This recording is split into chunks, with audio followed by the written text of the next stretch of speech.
Vous savez, j'ai dit qu'à la fin, le but de la vie, c'est d'être heureux. Ce n'est pas de gagner de l'argent. C'est un équilibre. C'est quoi l'équilibre de vie? On a 5 domaines de vie. Je vous invite à aller encore plus loin. On va s'arrêter à l'outil 5. L'outil 5. 5. Les domaines de vie. Il y a 5 domaines. Le spirituel, je les ai résumés ainsi. L'économique, le familial, la santé, ça c'est mon ordre à moi. Et le social. En fait, vous devez définir votre ordre de priorité. Parce que être heureux, réussir, c'est être équilibré. Imaginons donc quelqu'un qui a focalisé sa vie sur le gain d'argent. Il a passé le temps à chercher l'argent et il a détruit sa famille. Est-ce qu'il a réussi? C'est un échec. Mais il va se rendre compte de ça à la retraite. Quand ses enfants vont devenir peut-être des voyous, des bandits, puis il est assis, il regrette. Il a toutes ces choses, il n'a plus d'héritier. Parce qu'il a oublié d'équilibrer sa vie côté familial. Prenons quelqu'un qui est toujours à l'église, c'est le spirituel. Il prie, il jeûne, il évangélise, il loue, il chante, mais il ne travaille pas. Et après, il se promène de frère en frère. Frère, c'est Dieu. Hein? Et les frères n'ont pas d'amour, ils n'aident pas les uns les autres. Mon gars, attention, Dieu ne t'a jamais dit de passer ton temps à faire ça. Est-ce que tu es un appelé dans le ministère? Non. Alors, va travailler. Il y a un équilibre à avoir. Il y a un équilibre. Et moi, mon ordre de priorité a changé. Je pense qu'avec l'âge, ça change.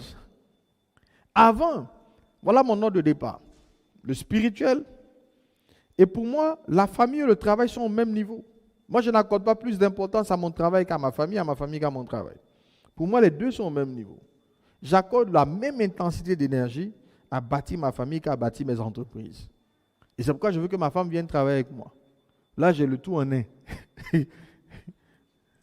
Oh oui, mais elle résiste. Du coup, je n'ai pas assez d'argent pour la payer. Dieu est grand, ça va aller. Donc, pour moi, les deux sont au même niveau. Après les deux, venait le social et la santé était en dernier. J'étais un indiscipliné, je ne me préoccupais pas de ma santé. Tout ce qui comptait, travail, jusqu'à épuisement total.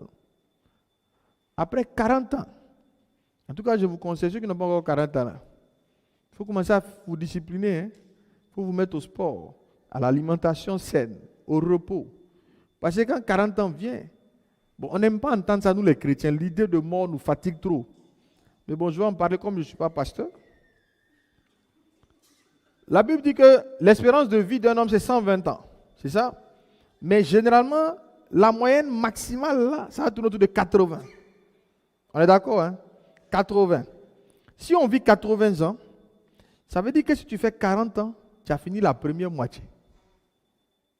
Alors, vous savez comment ça se passe? C'est une courbe, hein? Elle vient comme ça. Là, c'est la mort, là. Ici, là, c'est la vie. Et puis, tu penses que tu grandis. Tu crois que tu grandis. Déjà, tu meurs. Et puis, tu arrives à la cloche. Pour moi, la cloche, c'est 40 ans. Et la déclinaison commence. Maintenant, la durée de ton déclin, là, dépend d'abord, premièrement, comment tu as géré la montée, là. Si tu as bien géré la montée, tu peux rester là longtemps avant de commencer à décliner. Si tu as mal géré la montée et qu'arrivé à la cloche, tu ne prends pas vite conscience, tu peux accélérer.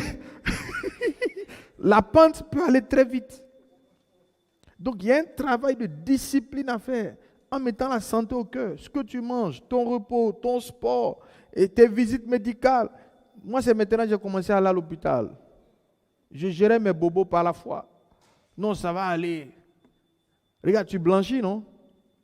Quand tu atteins 40 ans, les petits poils blancs dans les cheveux commencent à apparaître. C'est la preuve, mon ami, que les cellules ne se régénèrent plus de la même manière.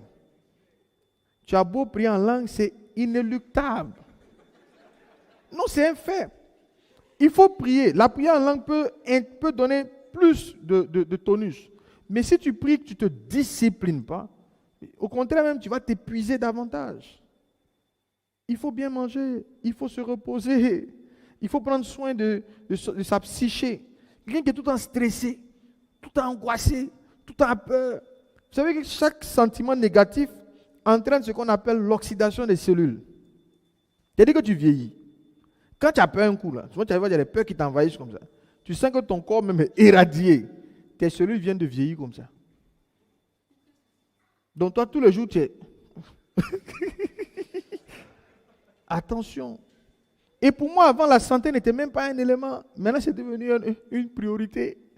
J'ai même déménagé de ma maison pour aller en location à cause de ma santé. Parce que je faisais trop de distance de mon boulot à la maison. Donc attention, chacun doit avoir son ordre de valeur, son ordre de priorité. Et c'est ce qui va organiser vos choix. Et c'est en cela que vous devez trouver l'équilibre. Vous allez voir en dessous, il y a une roue que nous utilisons